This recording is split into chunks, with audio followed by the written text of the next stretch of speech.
Standing here in front of you, it's not like Janet and I, in any way, shape, or form, are the perfect parents, nor are we perfectly knowing and loving Jesus Christ. So,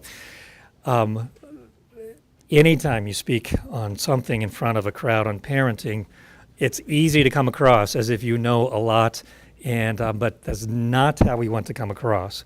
We want to come across as also just growing in our understanding of knowing and loving Jesus Christ, and we also want to share with you some of our parenting fails. I had you start with, in your fellowship time, just an embarrassing moment or an embarrassing parenting moment. So let me just start off with one of mine, and then Janet will share one of hers. And this is what we'll do. We'll share with you not our parenting successes, but our parenting failures. And yes, there will be successes along the way. If you know me, well, I don't think I've ever said this publicly, so you wouldn't know me in this way, but I love my sleep. I love 8 hours of sleep. Yes, thank you, from the fitness guru over here who exhorts us to get 8 hours of sleep. Uninterrupted sleep. And how does parenting and sleep really go together? Does it? It doesn't. So nobody told me that when I first had kids, and that parenting and sleep didn't go together. But when Joshua and Karis were growing up, both of them, I think God gave me kids with, both of them had really vivid imaginations, and that manifests itself at nighttime in all kinds of nightmares. So Karis would actually have night terrors. And so I don't remember the exact age, but probably three or four. She would just wake up terrified and crying out, mommy and daddy, and I'm scared, and her waking up terrified and me loving my sleep. How do you think that goes? So often at midnight or somewhere along that road, I would hear that, and I began to develop a pattern of just anger, because I would go into Karis's room and I would say, and I know what's wrong, but I would say things like this: why are you crying? I mean, I know why she's crying. And then she would tell me I had a bad dream. And then I would try to stop her, but she wouldn't stop crying. And then as a dad, you share these helpful words: stop crying, like as if you can really control that. And when I said stop crying, what do you think happened even more? So what I was wanting, I wasn't getting in my parenting. And eventually, here's what the kids began to discern about daddy. And I'm not proud of this, but what they began to discern about daddy was that daddy loved his sleep. And in order to not get daddy up at night, they would have just the right frequency of their voice in the right soft tones to wake up mommy, but not daddy. So they developed that skill in order to wake up mommy and not daddy on the occasion where I was more sanctified, and over time where my wife would help me say, Brent, just remember, they're children, they're scared. There would be times where I repented and was able to comfort them, but never quite like my wife, who had the right soothing tones. Now for Janet, she has one of her most embarrassing parenting moments as well. Well, I don't know. I have a lot of them, but the one I'm going to share right now, I had wanted, you get these dreams of what you want it to be like when you have kids, and when your husband comes home, I knew that I wanted it to be an exciting time. I want the kids to run to the door and yell, daddy, daddy, daddy, and for him to just know that we're so excited that he's home, because I wanted, and I think rightly so, I wanted them to appreciate that he worked hard. I didn't want him to come home and people are whining. We're going to be excited. We're going to be happy daddy's home. We're going to make it a big deal. Well, that's fine. But it just doesn't always work out that way. So we were out in the driveway, and I actually have some videos of at least one other time that we did this that was so very fun. And they had these little crazy hats on, and they'd wait at the edge of the driveway, and they'd see his car come around the corner, and they'd just start screaming. And it was so fun. And so as he pulled in, they're just all excited and screaming. So that's awesome. Well, today, he didn't pull in right on time. So the kids got bored, and they need something to do. So my son asks if he can get one of those little orange Fred Flintstone mobile things. Do you know what I'm talking about? Where they walk with a little car thing? What? I don't even know, cozy coupe. We called him a Fred Flintstone mobile, so whatever that is. So he got it. He asked if he could do that. Yes, that's fine. Go down 3 doors down to where the Duttons lived. You can go to their driveway and come around and come back. That's fine. So he's doing that, and one of the things that I have grown to appreciate about my son, he does nothing in a hurry. Nothing. Now, why that's good is he enjoys the journey. He'll say to me when we were homeschooling, I'd be driving him somewhere and he'd go, oh, look at that bird. I don't know there's a bird. I'm getting somewhere. I have somewhere to go. And he's seeing everything along the way. So I need my son in my life. But at that moment, that's not what I was thinking. So he is slowly making it down there. And he's probably the farthest away he can be when I see Brent's car come around the corner. So see, if Karis had been down there, all I'd have had to say is, Karis, and she'd have booked it back. Josh didn't. So I yelled, and I wasn't mad at this point, and I yelled, because he's just far away, Josh, hurry up, come back, Daddy's home, yay. And he just looks at me and keeps going the other way. Now, what I know is my son is, this is what you do. You go to the driveway and you turn around and you start back. This is not rebellion. This is the rule, and he loves rules. So this is what I had told him, is go to the Duttons, turn around and come back. So he's going to the Duttons, and I'm going, turn around. Turn around, and he's not. So I run down there because he is going to be there to greet his dad, and we're going to have fun. It's the way it's going to be. So I run down there and tell him, honey, you got, so I'm just, turn around. So he gets out, starts to turn. Oh, my word, I don't know that you could go any slower than my son is going. But it truly is not being rebellious. This is the speed he always goes. So now I am mad. And I said, Josh, get in the car. And I watched his face just fall. Because he wasn't sinning, but I was. And I knew at that moment what I had done. And, I mean, the moment is lost. We're not going to run down there and be all excited to see Daddy anyway. And by now, Brent's in the driveway. And Karis is greeting him, so that was good. But I stopped, and I said, honey, Mommy was wrong. I should not talk to you that way. You were not wrong. Mommy was, because I don't know if he was young enough whether we could talk about sin and all, but he knew wrong because he knew he wasn't supposed to do wrong. So I said, Mommy was wrong, and then I did ask his forgiveness. I don't know if he understood all that, but he's very sweet about it. We go back home slowly and get in. Now he's running, right? We get out of the car. He runs into the house and bursts the door open and says, Daddy, Mommy wronged me. Mommy wronged me. That's what Brent got to walk home to. Yes. And looked at me, and I said, I did. I did. So that's one of my not so great moments. All right. Thanks, Janet. Janet will be back up at the end just to help us with Q&A. So you folks, I believe the mom-to-mom folks got together and got some questions together as well. And so we're going to be handling some of your questions at the end of each of our times together over the next several weeks. Also, if you look at your packet, the last... Well, starting on page 19, we've done this type of class several times now, and each time we had asked for questions, and then Janet would write up the questions and the answers, and we began to find out that the questions fell into discernible topics, so we kind of let go of the questions and just put the topics in there. So starting on page 19 through the end, you'll just see topics and practical solutions to some of the more common topics. Danielle got handouts for those who didn't get them. And if you didn't get a handout, raise your hand, Danielle can get you a handout. Okay, so all kinds of topics and practical answers there, and we will be addressing them, some of your questions, and probably referring you to some of those as we go along here. Also, each week I hope to give you a little bit of homework that you'll get the maximum benefit out of this class if you actually do something in between our sessions. Okay, so at the end of our time together tonight, in addition to the Q&A time that we'll also have some homework that I want to give you to prepare for the next time and to serve as some helpful and insightful discussion. Now, on the first page, bring these back each week so that I don't have to print them every week. So there's like 40 pages here, so you bring yours back, and I made like 100 copies. I don't want to make 100 more copies, so you bring yours back each week.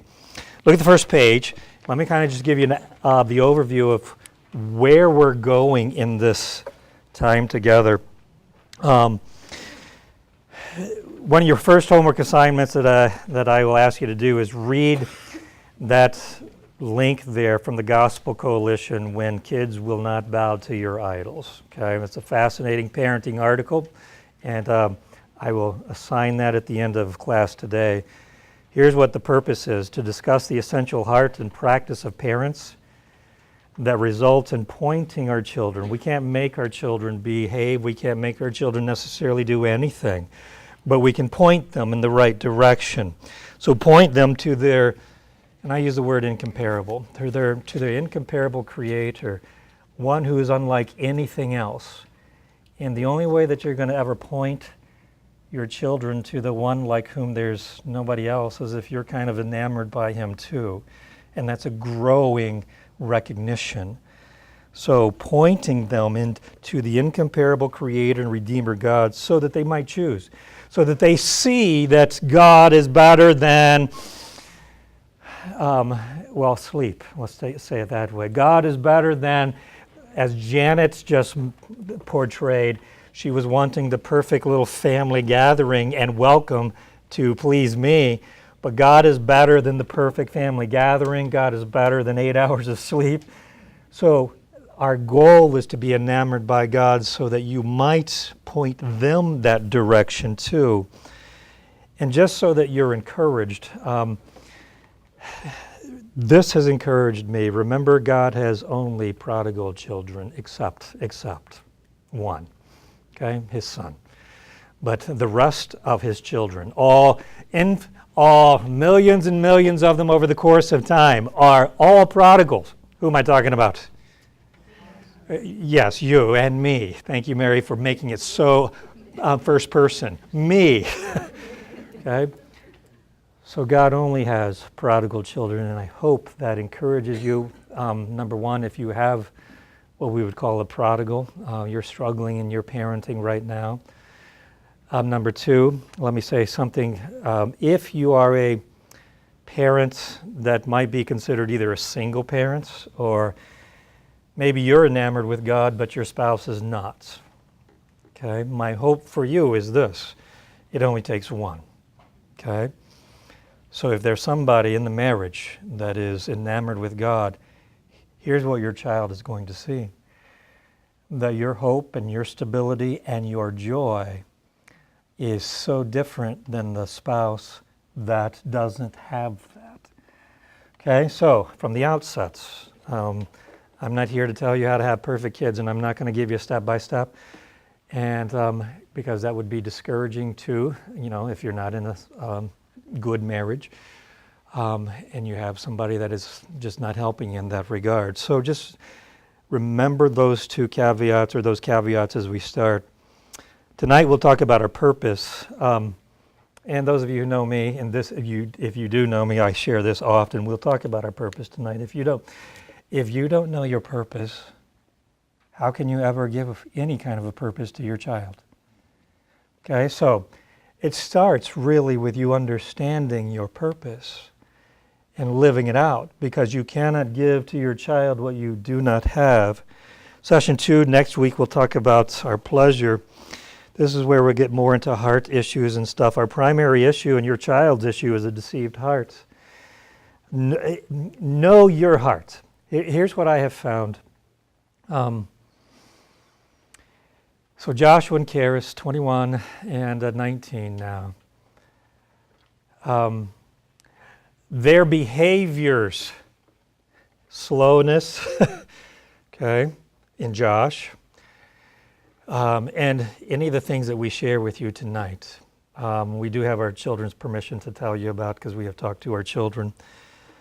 Or Karis's worry. Let me just harp on those two for just a moment. So Karis tends to worry. Josh tends to be slow and deliberate.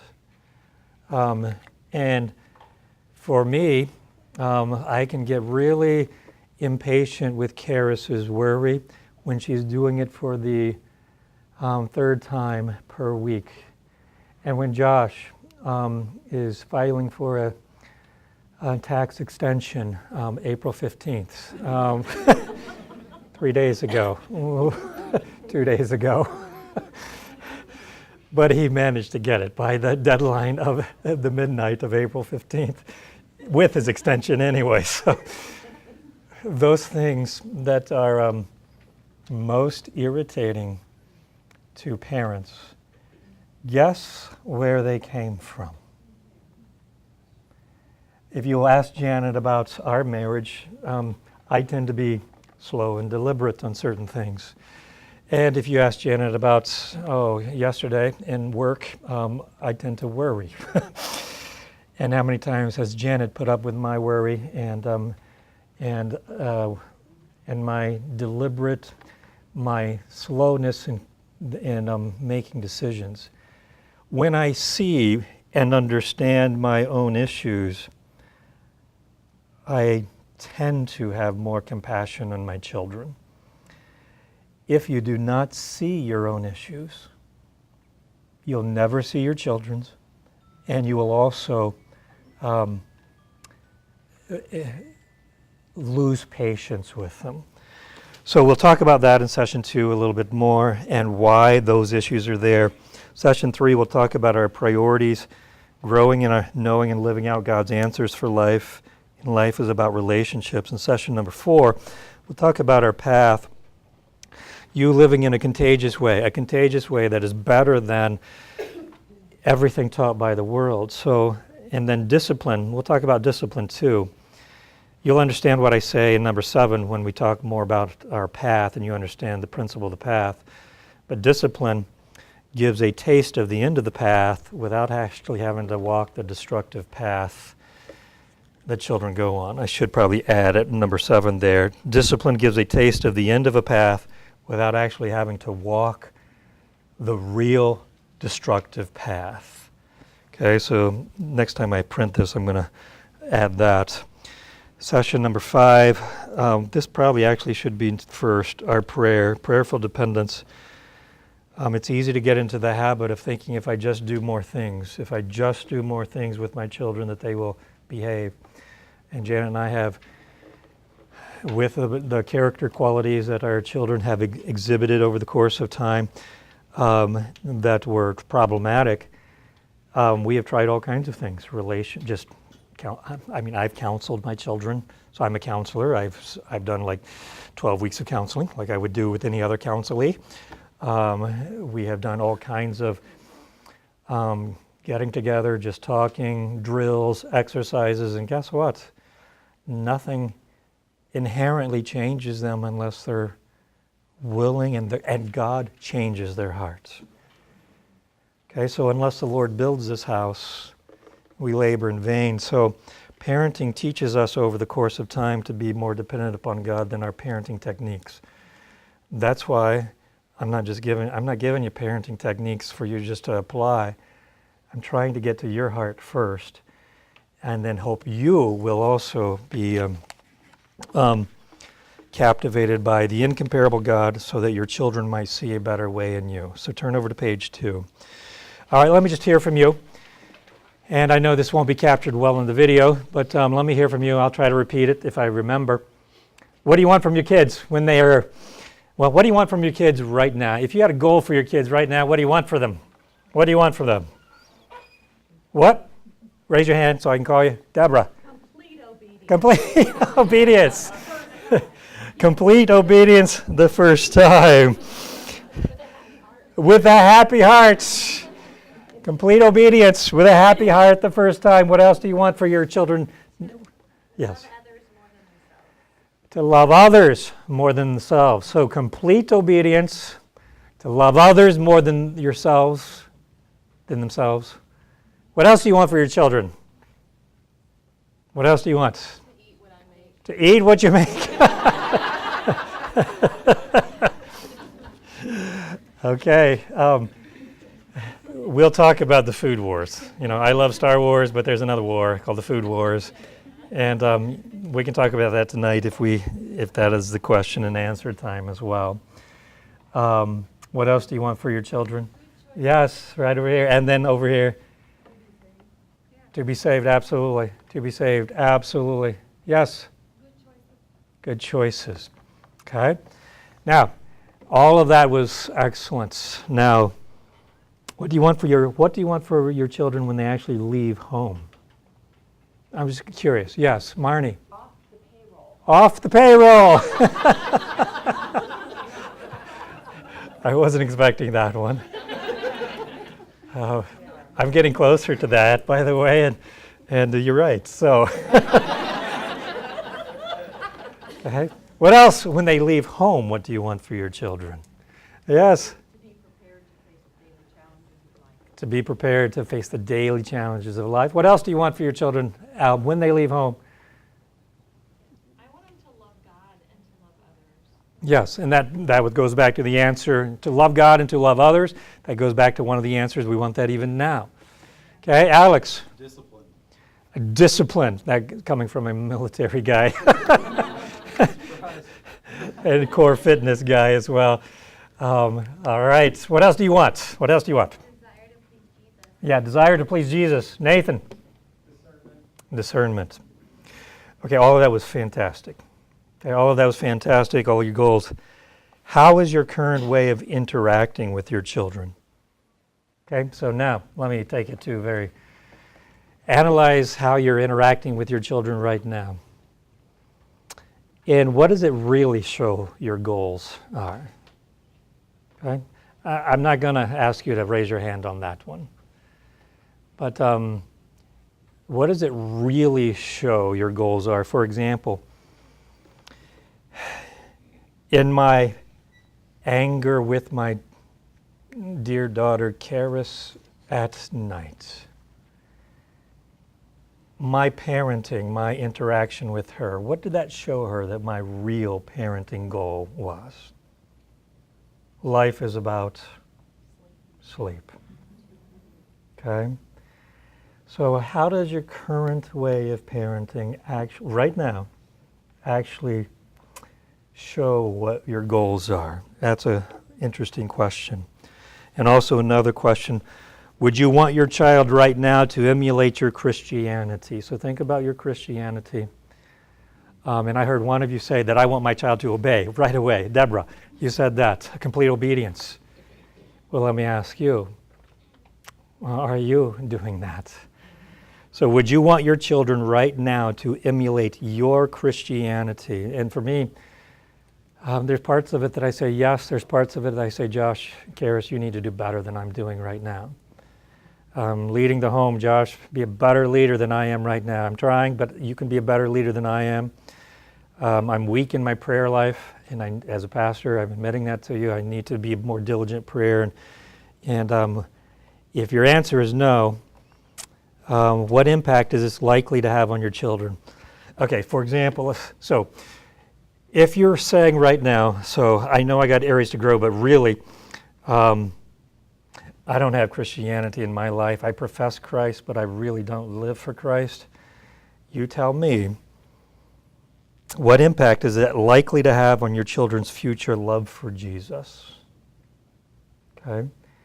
So if right now you're all about behavior, and sometimes we're all about behavior, not because we really want them to be righteous, but we're all about behavior and obedience because we really want them to what?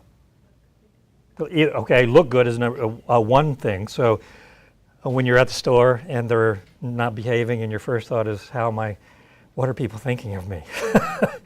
Okay, we're not thinking how is a child first and foremost displeasing the Lord, or how can I come alongside and lovingly encourage that child. So that's one thing. A second reason why we tend to be all about behavior, not just because it looks good, but what else? Oh, my friends, how much easier it is if you just had children that were self-parenting, right? I mean, and their behavior was perfect, but that is not what God designed the process to be. Okay? So folks, we have to keep our goal and our purpose in mind. My goal with my children cannot be to have the perfectly obedient children. My goal cannot be to have them perfectly behaved. They won't be. If that is my goal, what will I perpetually be? Absolutely, I'll be perpetually frustrated. And God did not make that your purpose as a parent. Okay, turn the page.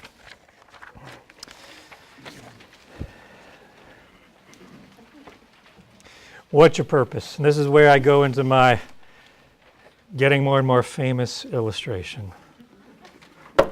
Okay. I start from Genesis chapter 1. We start in Genesis chapter 1 because that's where God started, obviously, in your purpose. Genesis chapter 1, verse 26. And God said, verse 24, verse 26. Then God said, let us make man in our image according to our likeness. Okay, I go here because when I tend to do this, sometimes it resonates with people, and it just gives people a visual. What is your understanding of what image and likeness meant before you heard it from Brent? Okay, because some of you who know me probably know where I'm going with this. But what does image and likeness mean? What have you heard that it means? Anybody? In your Christianity, in your training, and all that kind of stuff? What does it mean? Anybody? Okay, I got 100 people here. What? You mirror somebody. Okay, very good. And that's becoming more and more the common definition. Yes? I think I kind of thought it meant like we have a soul, we have emotions like that. Yeah, that's what it was for a long time. You were made in the image of God, therefore you have emotions, you have the will, you have a mind. Okay? But as we've grown more and more familiar with the Old Testament and really what's going on here, it changed more from that kind of capabilities to functional. What really are you? Okay? So if you don't get this, you're never going to also help your children to get their purpose. And if you're not living for this, you're not going to be helping your children to see it in you either. So I believe, number one, Moses wrote Genesis. And when Moses wrote this, and God told him to use the words image and likeness were common terms in the ancient Near East. And when he wrote this, Moses and all the people understood exactly what he meant because it was common and there was a common understanding of image and likeness. And so right now I'm going to do an illustration that I do wherever I go. And so I'm going to transform this room into the ancient Near East for just a moment. So you're going to have to use, and you can do this with your kids, by the way. And I did this with my kids when they were like 4 and 5. I turned the room into the ancient Near East with those little cardboard boxes that look like bricks that you put together. And then they're red, blue, green, and yellow. They look like bricks. Remember those? So I outlined all the boundaries of the ancient Near East, and then I did the following. Okay, let's imagine for just a second, I am standing in the Mediterranean Sea, okay? And north, that way, I know that's not physically north, but let's assume this way is north. If I'm in the Mediterranean Sea, what is that? Does anybody, around where that desk is? Okay, Italy is like way that way where Newton's house is, okay? Okay, so just north of the Mediterranean Sea, well, okay, I hear what you are, I haven't given you enough context yet. This is the land right here, and I'm not terribly far from the land in the Mediterranean Sea. Turkey, thank you, Alex. Now you got the context. It was all the teacher's fault. Always blame the teacher. Okay? So, where these folks are sitting right here, tell me what land that is. That is Israel. So down here where my wife and the desk is, anybody want to take a guess? Okay, so my wife is around Gaza and the desk is around Egypt. Okay? Now, in the ancient Near East, they were always fighting. Okay? Are they still fighting today? They absolutely are. In the ancient Near East, a great king would arise. And let me use one of the volunteers, Jamie, since I know your name. Can I just call you out? Jamie, can you go over here by the door for just a second? Not you, Jamie. I need actually this Jamie, guy Jamie. But thank you for being so willing. That was complete obedience, and the first time with a happy heart. So if our children would only do that. Okay? So Jamie is the great king. Now here's what would typically happen in the ancient Near East. The great king would arise, and he would go conquering across the known world until he conquered it all. Okay? So Jamie, let's say you want to go conquering across the entire known world. And by the way, does anybody know where Jamie is approximately standing in our geographical map? Okay, Jerusalem is probably around Emily here. Babylon, way to go. Jamie, you're the king of Babylon, just like Nebuchadnezzar. And that's where a lot of the great kings would typically arise. Now, let's say great king Jamie wants to go conquer Egypt. Go conquer Egypt, Jamie. Okay? Now, Jamie, you're not such a great king after all. You're not such a great king. Hold on, Jamie. Hold on. All of your armies just died. Do you know why all your armies just died? Oh, they didn't follow me. They didn't follow you, no. Actually, Jamie, if they didn't follow you, they would still be alive. Do you know what you walked through right there? So from there to Egypt, do you know what you walked through? A desert. You cannot get from Babylon to Egypt that way. So great King Jamie, actually go back. So it didn't work. There's a desert right there. Okay? Now, if you want to go from Babylon and conquer Egypt, the riches of Egypt, where the pyramids are, and all the gold is, how do you get there, my friends? How do you get there? Pete? Up and around. Up and around. Up that way and around this way. Why do you say that, Pete? But you're exactly right. Going around the desert. Okay, because you're going around the desert, but what is this way? There was probably a road because the Fertile Crescent. Okay, Jamie, go this way. Okay, so Jamie is going. He's conquering the ancient Near East. He's conquering what would be northern Iraq at this moment in time. Going around the Fertile Crescent. He's conquering Lebanon, and he ends up in Turkey. You don't have to actually walk there. You conquer it just by your awesome presence. And you come down this way along the coastal plain, and you conquer Israel. And then you go down to Egypt, and you conquer Egypt. Okay, now, Great King Jamie has conquered the entire known world. Now, he wants to go back home and enjoy the spoils of his war because he is the great king. Okay, but he leaves something in his place. This is going to be a little harder. Eddie, stand up, please. Eddie looks a little bit like the great king, doesn't he?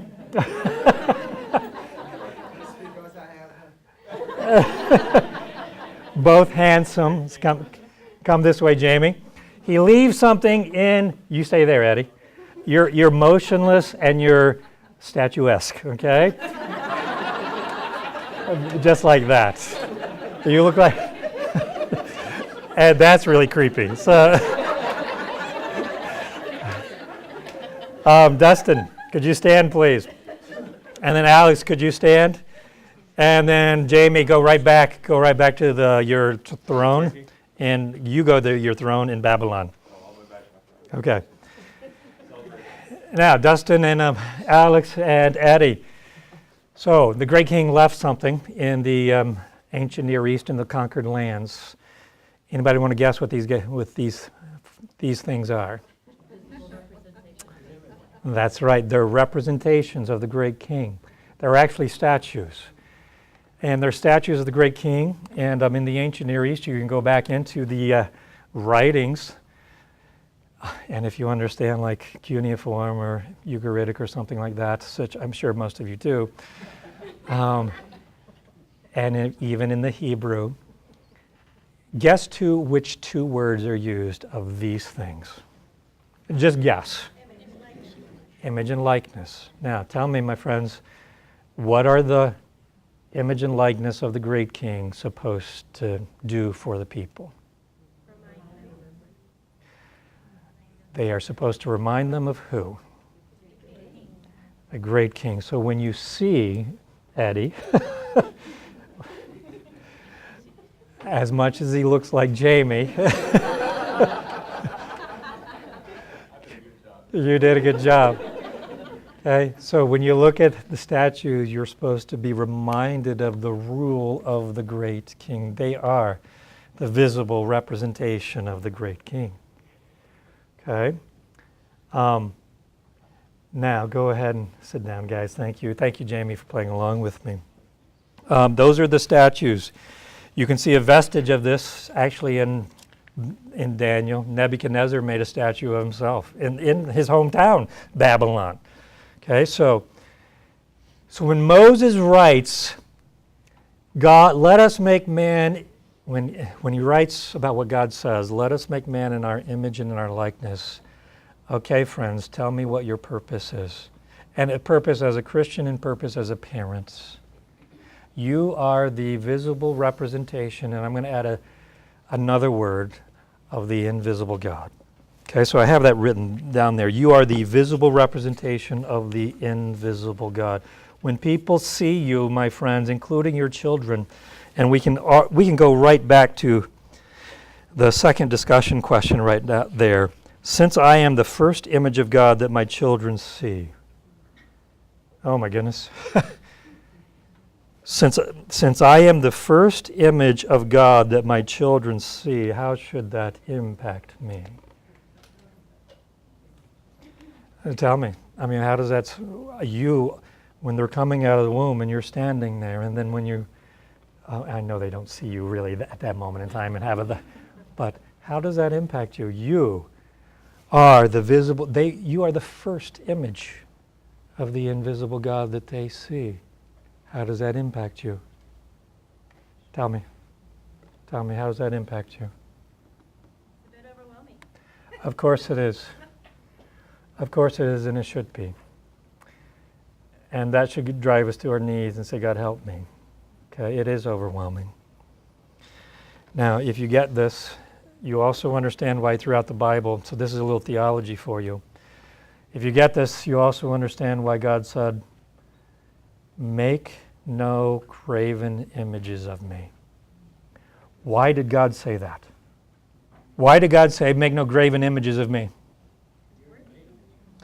Oh, you got it. Because he already made his image. He already made his image in you. You are and you're not a stone statue. You have the breath of God in you to animate you, to make you alive, to make you, to what Emily said, to give you a mind and a will and emotion. And all of that is to be used so that you, well, let me ask you this. Okay. Well, the first discussion question. If I'm going to represent God, what must I do? If you are going to represent God, what must I do? Of course. How can I represent somebody that I don't know? So what are you supposed to know about God?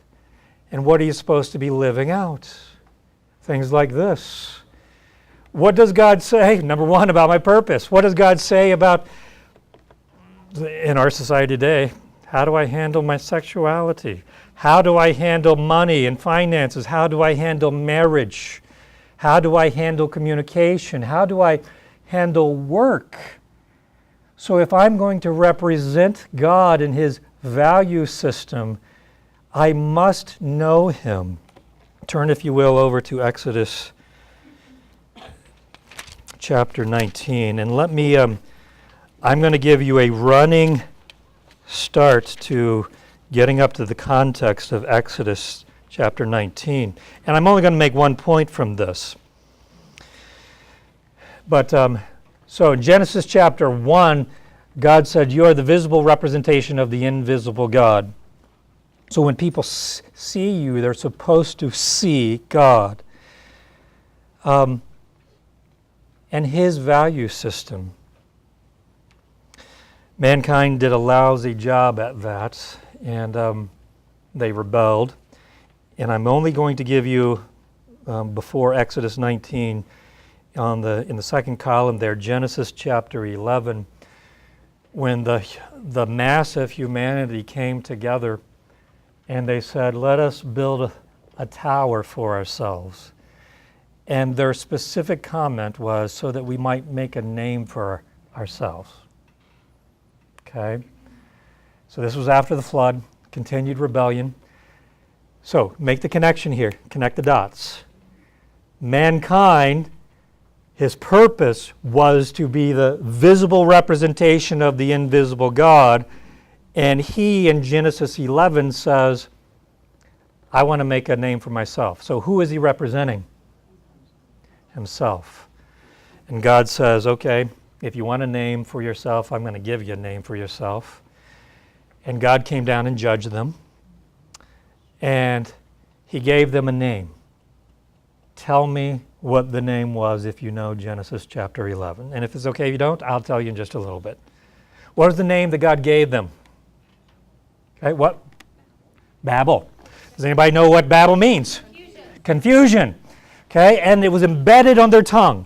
So that's why we can't understand foreign languages now, because at some point in time, God said, I'm going to judge mankind and make it harder for him to rebel against me by frustrating their cooperation in the rebellion. And he embedded it on their tongue and he confused their languages. That's not the major point I want to make. Here's the major point. You reverse your purpose. Okay, your purpose is the visible representation of the invisible God. And you only have two choices. You either live for God or you live to make a name for yourself. You only have two choices. And when you make a name for yourself, God gives you a name. It's not the name you thought you were going to get. You get the name of confusion. Why confusion? Why confusion? Because you confused your purpose. Okay? Now tell me this, how do you see when you're living for self, it results in confusion in parenting as well? Okay, so when you're living for self and you're trying to make a name for yourself, use me as an example in my example that I just showed you. How does it result in confusion? When I am living for sleep, were you going to... I was going to say, no, sorry. Like when you are disciplining or doing something out of convenience versus like the child really sinned, but just really they didn't really sin, but they inconvenienced you. Yes. That's not really disciplining for the right reason. You're doing it because you were inconvenienced. Your kingdom wasn't being satisfied. So you now just discipline your child for really no reason. So the child isn't confused. Like, wait, I did this before and then I did it another time and it's fine. So they're all confused. They're all confused. Why was I disciplined? And you're showing forth the value system of you and not God in your anger or your frustration, which is not the value system of God that results in compassion and kindness and graciousness. So making a name for myself in my parenting, convenience, ease, whatever it may be, a perfect child so that it looks good on me, a child who has a Harvard education and is also, the quarterback on the Purdue's team, all of those things. It's all making a name for yourself and it results in confusion. Always, always, always. Say always. It always does. There's only two choices. So you will either be the visible representation of God or you will represent yourself and that results in confusion. Now, I'm going to get to Exodus where I had you turn in just a moment. I'm still going there. In the very, very next chapter from Genesis 11, God intersects with a pagan who had an idolatrous father and said to Abraham this, to barren Abraham and Sarah, I'm going to make you a great nation. And he actually says this, Abraham, I'm going to make your name great. Do you remember in chapter 11? Everybody was wanting to make their name great. But in chapter 12, God says, if you trust me, I will make your name great. So those two phrases are not accidental and they follow one another. Man making a name for himself. And then God says, if you just trust me and humble yourself underneath me, I will make your name great. The least shall be the greatest, the last shall be first. All of that in Scripture. Now, where did God call Abraham to be? So which land in our geographical map here did he call him to be? Right where Emily is. Where is that? Where was that? Israel, the land of Canaan. Why did God call Abraham to that? I mean, it would have been a great, I want God to call me to Hawaii. Okay, that's where I want God to call me. Why did God call Abraham to the land of Canaan? Right there, as opposed to Hawaii. Crossroads. Thank you, Micah, seminary student. You don't get to answer it anymore, okay? Okay? You know all of this. You should be teaching this. Okay, my friends, right here.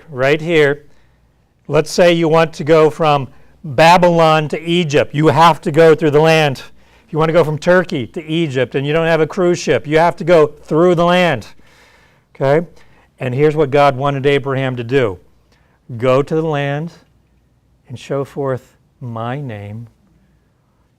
And the number one characteristic of God's people representing him is Abrahamic faith. That's what Abraham was known for. And Abraham, not perfect by any stretch of the imagination, giving his wife up. But in chapter 12, Abraham made an altar in the pagan land of Israel in the north and in the middle and in the south, and that was all representative of him making a name for God, him representing God. Abraham eventually had children, miraculously so, Isaac, and then Isaac had twins. Twins fought in the womb, Jacob and Esau. Jacob became the father of the 12 tribes of Israel. And then God had to bring, Jacob was, oh my goodness, he had 4 wives, 12 children, and it was a mess. And Jacob tended to favor one son, Joseph. And as a result of that sibling rivalry, Joseph was sold into slavery. Where did Joseph go, by the way? Okay, so he's down there. By the way, why was God ultimately sending the family, the promised family, to Egypt? Does anybody remember? I mean, he used Joseph as a forerunner to get them down there, but why was God wanting the family ultimately to get in Egypt for a little while? There was a famine, so physical preservation, but there was another reason, not just physical preservation. If you read carefully the text, spiritual preservation as well. Judah, the one who is in the line of Christ, Judah and his sons were starting to intermarry with the Canaanites and practicing the value system of representing other gods. And so, what happens when God sends, through miraculous events, his family down to Egypt is Egypt hates shepherds. They would not intermarry. So God eventually gives the children of Israel the best part of the Egyptian land, and they multiply. And then God brings them out through the mighty Exodus. And then we get to Exodus chapter 19 and look at this. Okay, 19 verse 6. And you shall be to me a kingdom of priests. What does a priest do, my friends? A priest. Represents. That is our same concept. Oh, and I got to start. I started too late here. Look at verse 4. You yourselves have seen what I did to the Egyptians and how I bore you on eagle's wings and brought you to myself. I got to ask you this question. What part did Israel play in her own deliverance? None.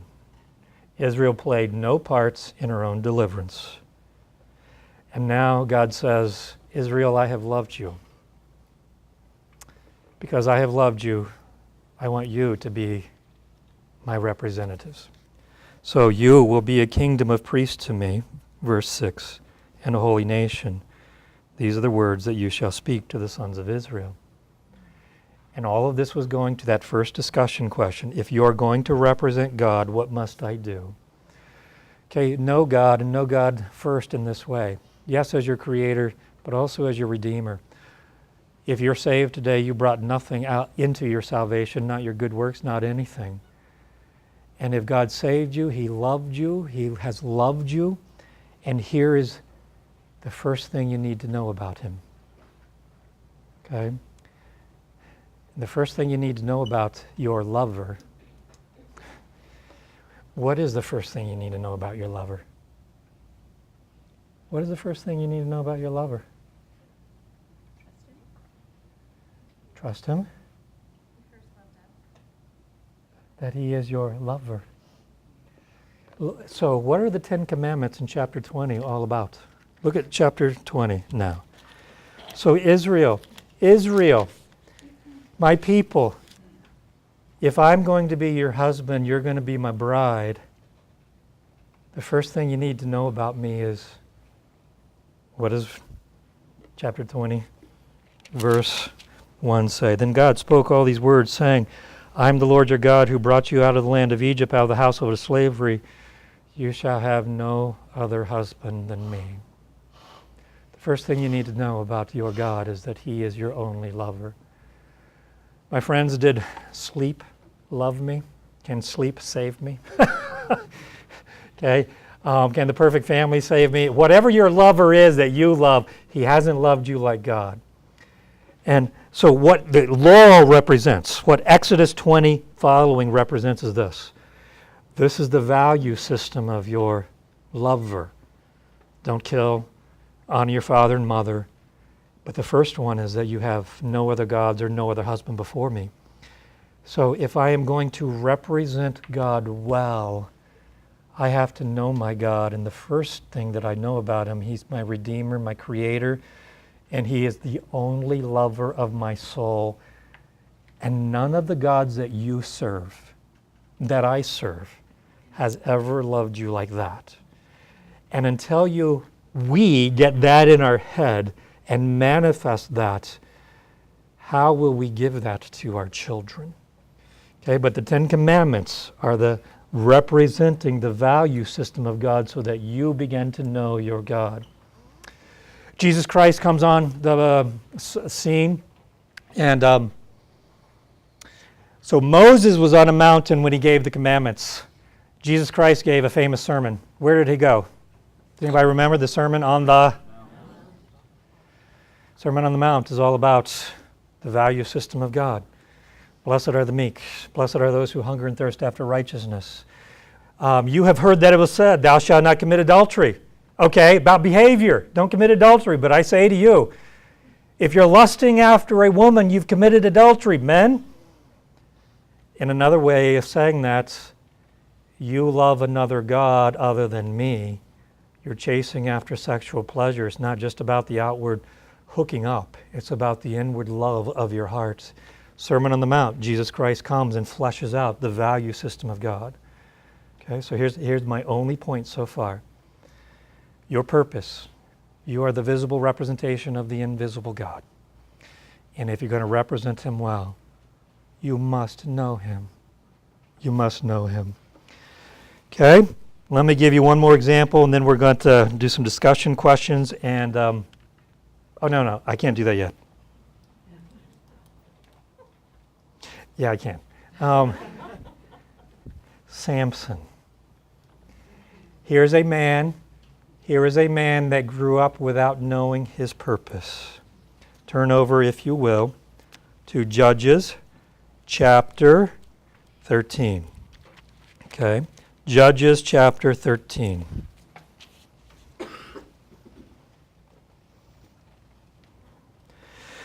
Judges chapter 13.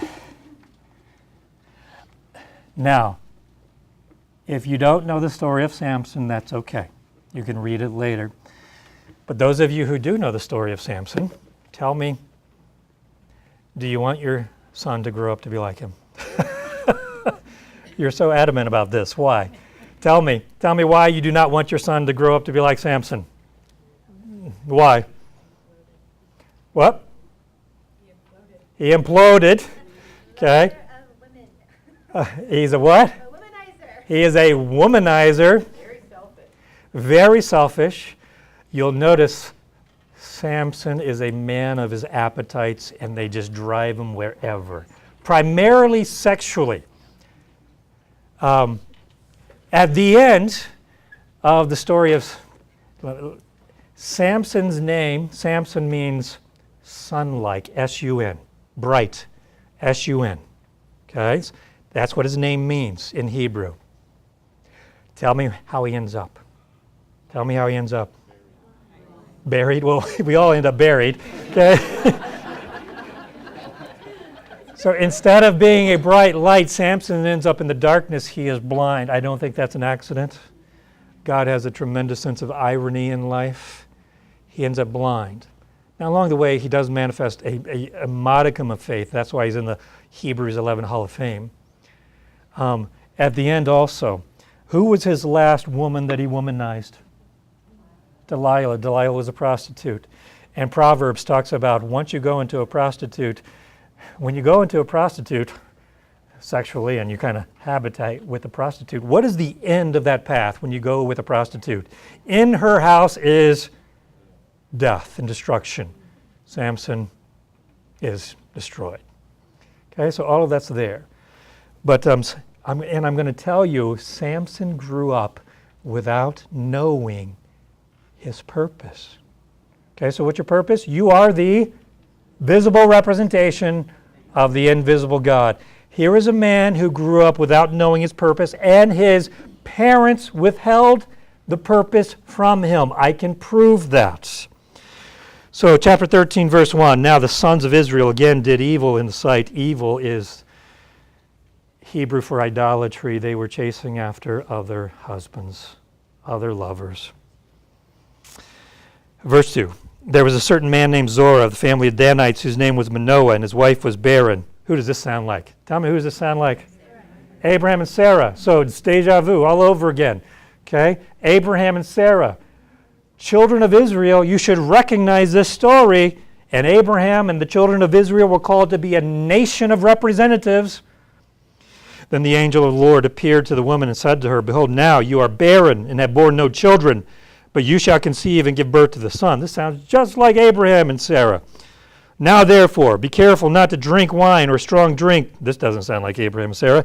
Nor eat any unclean thing. For behold, you shall conceive and give birth to a son, and no razor shall come upon his head. For the boy shall be a Nazarite to God from the womb, and he shall begin to deliver Israel from the hands of the Philistine. 2 points. Number 1, Samson had a special set of behaviors. Okay? It's called the Nazarite vow. We don't need to get hung up on that, what it all means, but here's what it was. It was a special set of behaviors to mark him out as having a unique purpose. And what was his purpose? Number 2, what was his purpose? He was a deliverer. Okay? So he has a purpose, and he has a special set of behaviors. By the way, do you guys have a special set of behaviors? You do. 10 Commandments, the value system of God. But those only make sense in the context of your purpose. Those only make, if you're representing another God, those behaviors don't even make sense. Now here's what you're going to see in Samson. Because he never understood and grasped his purpose, the behaviors didn't mean anything to him. So you want your children to be moral? Those special set of behaviors? Why on earth would they unless they understand their purpose? And why on earth would they if you don't get your purpose? Okay, so you say, Brent, you haven't proven to me that Samson did not know his purpose. Okay, well, here we go. Okay, verse 6. Then the woman came and told her husband, saying, a man of God appeared to me, and his appearance was like the appearance of an angel of God, very awesome. And I did not ask him where he came from, nor did he tell me his name. But he said to me, behold, you shall conceive and give birth to a son, and now you shall not drink wine or strong drink, nor eat any unclean thing. All of that sounds like the right behaviors, and even the right name for the behaviors. For the boy shall be a Nazarite to God from the womb till the day of his death. Did she leave anything out? Yes, Bridget. Oh, you say, Brent, okay, they just ran out of space. You know, they wrote on parchment and scrolls. They were doing the Cliff Note versions of this. They couldn't write it all. No, that's a low view of the Word of God. The authors were intentional, and she left out the purpose. You say, Brent, I still don't believe you. Well, let's keep reading. Okay? Then Manoah entreated the Lord and said, O Lord, please let the man of God whom you have come to us again, so that he may teach us what to do for the boy when he is born. God listened to the voice of Manoah, and the angel of God came again to the woman as she was sitting in the field. But Manoah, her husband, was not with her. So the woman ran quickly and told her husband, Behold, the man of God, the man who came the other day appeared to me. Then Manoah arose and followed his wife. And when he came to the man, and he said to him, Are you the man who spoke to the woman? He said, I am. Manoah said, Now when your words come to pass, what shall be the boy's, what does it say? Mode of life and his vocation. He already told you. Verse 13, So the angel of the Lord said to Manoah, Let the woman pay attention to all that I said. Okay, Manoah never knew the purpose of his boy. The woman did, but the woman did not tell Manoah, and the woman did not tell the boy. Why would a barren mother not want her son to be a deliverer in the military? Of course it does, so you perfectly understand it. Okay, and Samson grew up without knowing his purpose. Let me prove this to you. Chapter 14. Then Samson went down to Timnah. If you don't know, Timnah is in Philistine territory. He's supposed to be a deliverer and an army man and fighting the Timnites. And instead, what does he do? Instead of fighting, he sees a woman. A womanizer, one of the daughters of the Philistines. So he came back and told his father and mother, I saw a woman in Timnah, one of the daughters. Now therefore, get her. How would you like your son to command you around that way? You're already beginning to see the grotesque appetite of Samson. Then his father and mother said, Is there no woman among the daughters of your relatives or among our people that you go take a wife from the uncircumcised Philistines? But Samson said to his father, Get her for me, for she looks good to me. Not, hey, she's a Proverbs 31 woman, even though Proverbs 31 wasn't written yet. Then Samson went down to Timnah. Look at verse 4. However, his father and mother did not know it was of the Lord. What was it? What was it? Oh, this is a very important question. What is it? What is it? No, wait. So go down, get the woman for me because she looks good for me. But the mother and father did not know it was of the Lord. What is it? This circumstance that Samson is attracted to the Timnite woman. Samson was not fulfilling his purpose on his own. Okay? He didn't know his purpose. God was still going to use Samson regardless because that's what God had determined. So God is using Samson's desire for the lady to mix things up with the Philistines. Okay? So God is going to use Samson to accomplish his purposes no matter what. But Samson is a clueless lion killer. As he goes down to Timnah, what does he face? Does anybody know verse? So verse 5. So he went down to Timnah, came as far as the vineyards of Timnah, and behold, a young lion came roaring toward him, and the Spirit of the Lord came upon him mightily. Connect the dots. This is beautiful. He's going down to Timnah, and a lion comes to attack him, and the Spirit of the Lord comes upon him, and he tears the lion apart on the way to Timnah. What is he supposed to do to the Philistines? What is he supposed to do to the Philistines? Just like he destroyed the lion. God gives him a clue. God told his mother. His mother did not tell his father or him, but God gives him a clue. Samson, this is what you're supposed to do to the Philistines. So he tears the lion apart. Now, if you're on your way to Meyer and a lion attacks you, and you tear it apart, is that a normal occurrence? Happens every day? Oh, about 2 months ago, did you read the story about the man jogging in Colorado, and he killed the bobcat that attacked him. Now they're saying it was actually a kitten. It was a baby bobcat. But still, who kills a baby bobcat? But this man, a jogger, was killed by his own bare hands because he had a fierce desire to live, and he killed that baby bobcat. That is a feat that I would have just rolled over and died, I'm sure. But if you killed a lion, do you get up and say this is a normal occurrence?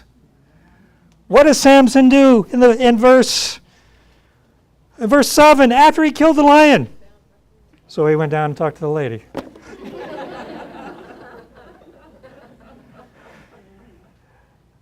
And that's what happens over and over in the book of Samson.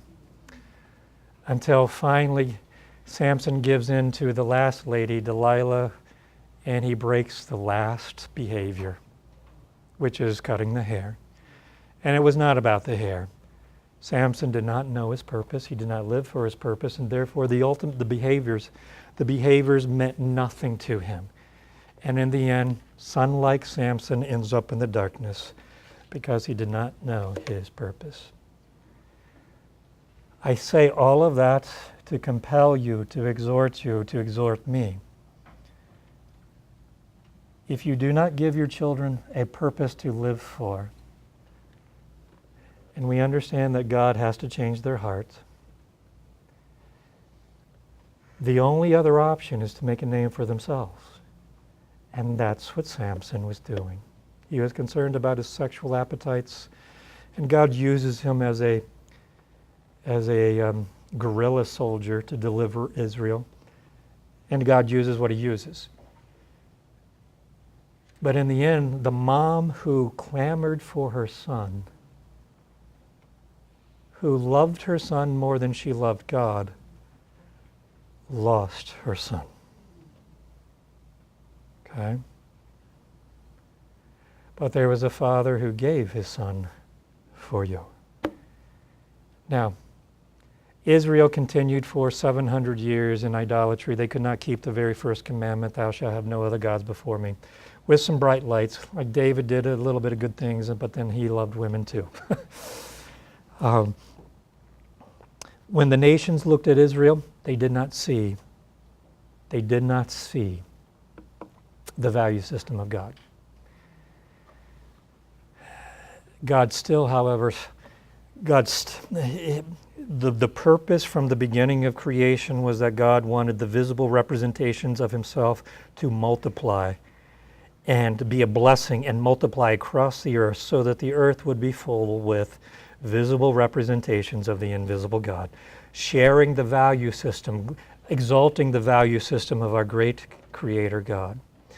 Israel was an example of how humanity is. God still had his purpose in wanting a visible representation of the invisible God. Now, turn, if you will, to, and this is where we're going to conclude and then have some questions and answers. Turn, if you will, to John 1:18. Somebody turn to John 1:18, get ready to read it. Somebody else turn to Hebrews 1:3, get ready to read it. Who's got John 1:18? Micah. John 1:18, Micah. And Hebrews 1:3, Jamie, great king. So Israel was not the perfect visible representation of the invisible God. John 1:18, Micah, can you read that?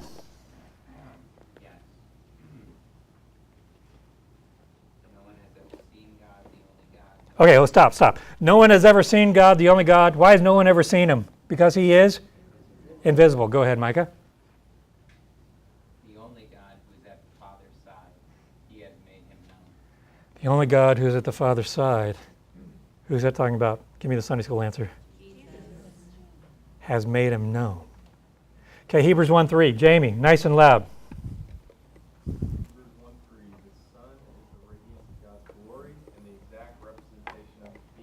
The exact what? Stop. The exact what? Jesus Christ. Jesus Christ is the exact representation. He's the visible representation of the invisible Father. So now, what the Old Testament saints did not have, we have. Now we have the perfect visible representation of the invisible God in Jesus Christ, who represented perfectly the value system. So all the 10 Commandments, he followed, he fleshed out, he fulfilled, he brought to fulfillment all of the value system of God. So if you want to know who God is like, who do you look at? And whoever has seen me has seen the Father, Jesus says. And what is Jesus doing now? Romans 8:28 and 29. And we know that God causes all things to work together for good, to those who are called according to his purpose. For those he foreknew, he also predestined to become conformed to the image of who? The Son, so that the Son may be the firstborn among many brethren, the perfect visible representation, the perfect Son, the only non-prodigal Son comes and he fulfills all that God is. And now what is he making? Not by procreation, not by physical procreation, but by spiritual regeneration.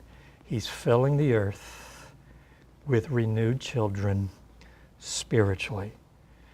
And if he's conforming you into the image of Christ, and the image of Christ is the perfect image of the Father, that goes back to our creation purpose. You are becoming the visible representation of the invisible God. That's the purpose for God's humanity.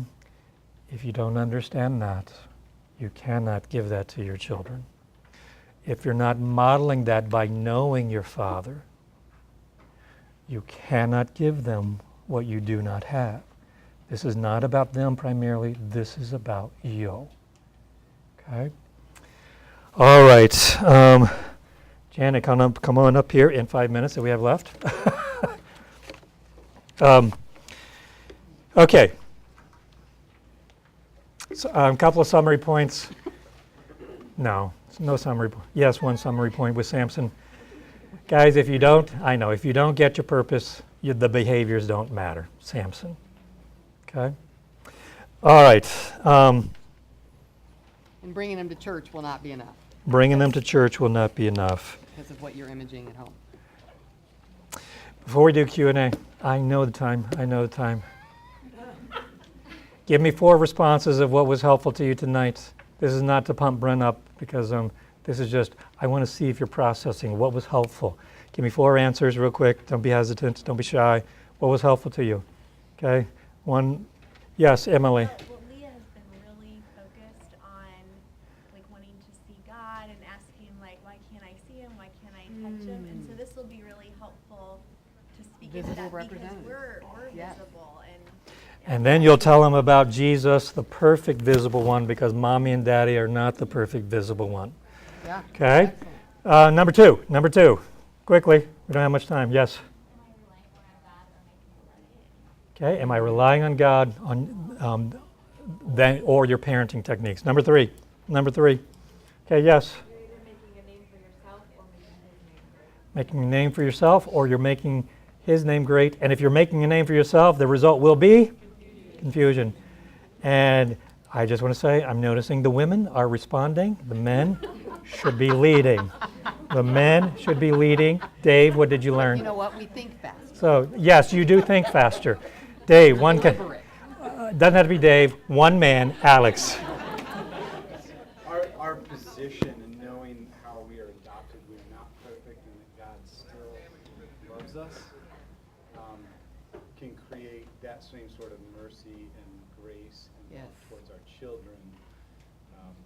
And I appreciate you highlighting and starting there. Good. All right, what question would you like to answer, sweetie? I've given you In a minute. I've given you Okay. All righty. a lot of time here. We won't deal with the bribery question. That'll take a while. How do we deal with children's nightmares? Yes. It is the first one on the list. Not like mine, not like I did. But that's good.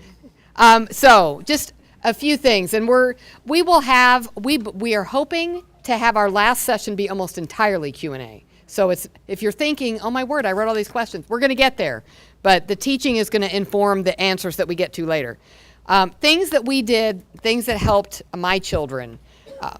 If there's a routine that they know to help themselves, they knew eventually after we taught her some things, before she was to call me, she was to pray, she was to turn on her flashlight and look on the ceiling where she had written out verses and pictures, and they were there, so she could flash her light on them and remember. Before she could read, the pictures were better, but after she could read the verse. For my son, when he was really afraid, we had those Hide 'em in Your Heart videos, which I don't even know if people watch anymore, but those were so good. And there was a vignette of a kid afraid in a thunderstorm. So my son started sleeping with his Bible because he'd put his hand on it. So I would know when he'd been afraid in the night because he would have gotten up and gotten it and put his hand on it. And it would remind him of the truths in the scripture. So giving them things, for a lot of them, it was getting them out of the mindset. So what is she thinking about before she goes to bed? So we would talk about what are some happy thoughts, quite frankly, because if you go to bed and you're worrying, it's not going to go well. So they usually wanted to think about the next vacation we had. So they planned a lot of vacations on their way to bed. That's fine. But things for them to think about: get up, go to the bathroom, do something physical. So get up, go to the bathroom. And then for the parent, just a lot of patience, because you're going to say that over and over, and they're still going to call. Teach them the decibel to get up. Whichever parent needs to be the one to get up. But they still talk about that today. Remember that? We learned, Mom, Mom. And it'd get a little louder until I'd come in. So teach them that too. Now, Janet just went through those techniques. Those are techniques to Yes. teach. Those are drills. Teach them to pray, have verses on the ceiling, use a flashlight, go to the bathroom, recite happy thoughts going to bed. My friends, you understand, representing God, if your goal is to represent God, that takes patience and creativity and compassion.